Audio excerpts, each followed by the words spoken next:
رب العالمین والصلاة والسلام على سید الرسل وخاتم النبیین وعلى آلہ واصحابہ واتباعہ اجمعین اما بعد۔ مشہور واقعہ ہے، کئی بار آپ نے سنا ہوگا، جناب نبی کریم صلی اللہ علیہ وسلم کے دور کی بات ہے۔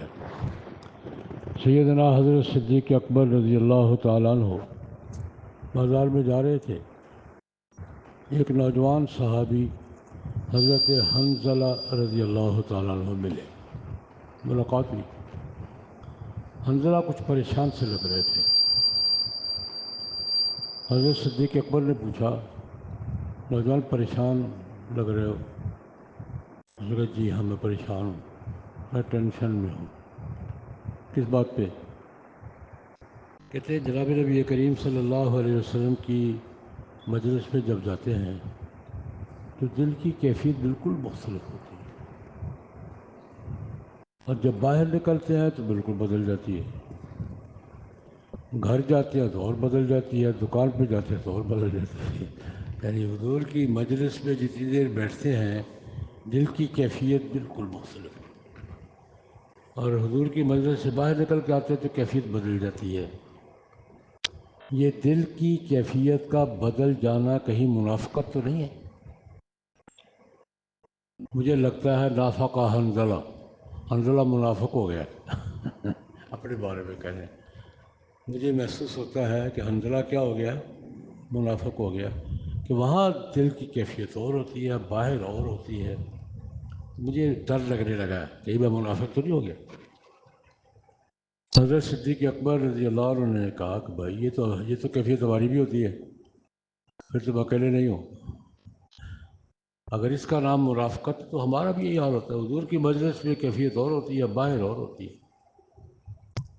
چلو جو چلتے ہیں حضور سے پوچھتے ہیں۔ حضرت صدیق اکبر رضی اللہ عنہ حنظلہ کو لے کر نبی کریم صلی اللہ علیہ وسلم کی خدمت میں حاضر ہوئی۔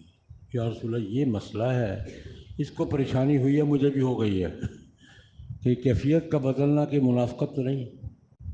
حضور حمل نہیں، میری محفل کی نوعیت ہی اور ہے۔ یہاں تو ہر وقت اللہ کی رحمتیں برستی ہیں اور فرشتوں کا ہجوم ہوتا ہے۔ میری مجلس میں تمہاری جو کیفیت ہوتی ہے وہ اگر باہر بھی ہو تو پھر تو فرشتے تمہیں راستے میں کھڑا کر کے سلام لیا کریں تم سے۔ یہ حضور کی مجلس کی برکات، کیفیت، وہ تو مقام ہی بہت بلند ہوتا ہے، وہ نہیں باہر ہو سکتا۔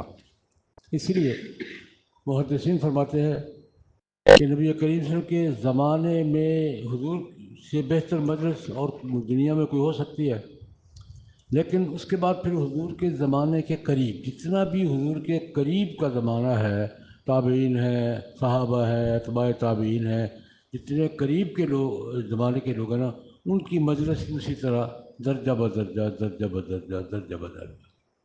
اس پر ایک واقعہ بخاری شریف میں ہے کہ صحابہ کرام کے آخری دور میں،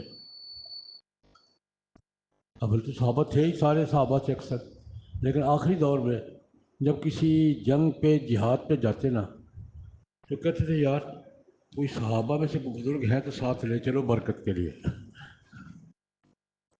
تو بابا جی ساتھ لے لو، دعا کریں گے برکت ہوگی۔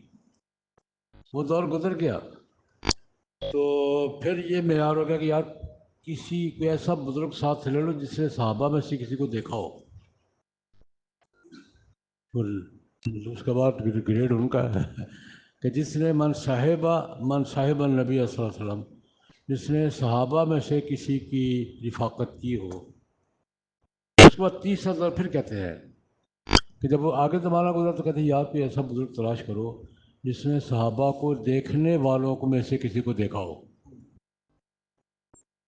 جس نے صحابہ کو دیکھنے والوں میں سے کسی کو دیکھا ہو، تلاش کرو، ساتھ لے آؤ، دعا کریں کہ اللہ پاک کامیابی عطا فرمائے۔ یہ اس دور کا ماحول تھا۔ یہاں سے محدثین کے دو باتیں، ایک بات تو یہ کہ اللہ والوں کی مجلس اختیار کرنے کی کوشش کرنی چاہیے جو بھی اللہ پاک ہر زمانے میں ہوتے ہیں، اور دوسری بات اپنے اعمال اور کیفیات پر نظر رکھنی چاہیے۔ سب سے بڑا سبق اس واقعے میں کیا ہے کہ اپنے اعمال پر، کیفیات پر نظر رکھنی چاہیے. کوئی اگر گڑبڑ محسوس ہو تو چیک بھی کرنی چاہیے. اپنی نمازوں پر، اعمال پر، کیفیات پر، ماحول پر نظر رکھنی چاہیے. اور اگر کہیں کوئی کمزوری محسوس ہو تو صرف محسوس نہیں کرنا چاہیے بلکہ اپنی کمزوری کو چیک بھی کرنا چاہیے اور دور کرنے کی کوشش بھی کرنی چاہیے. اللہ ہم سب کو توفیق عطا فرمائے.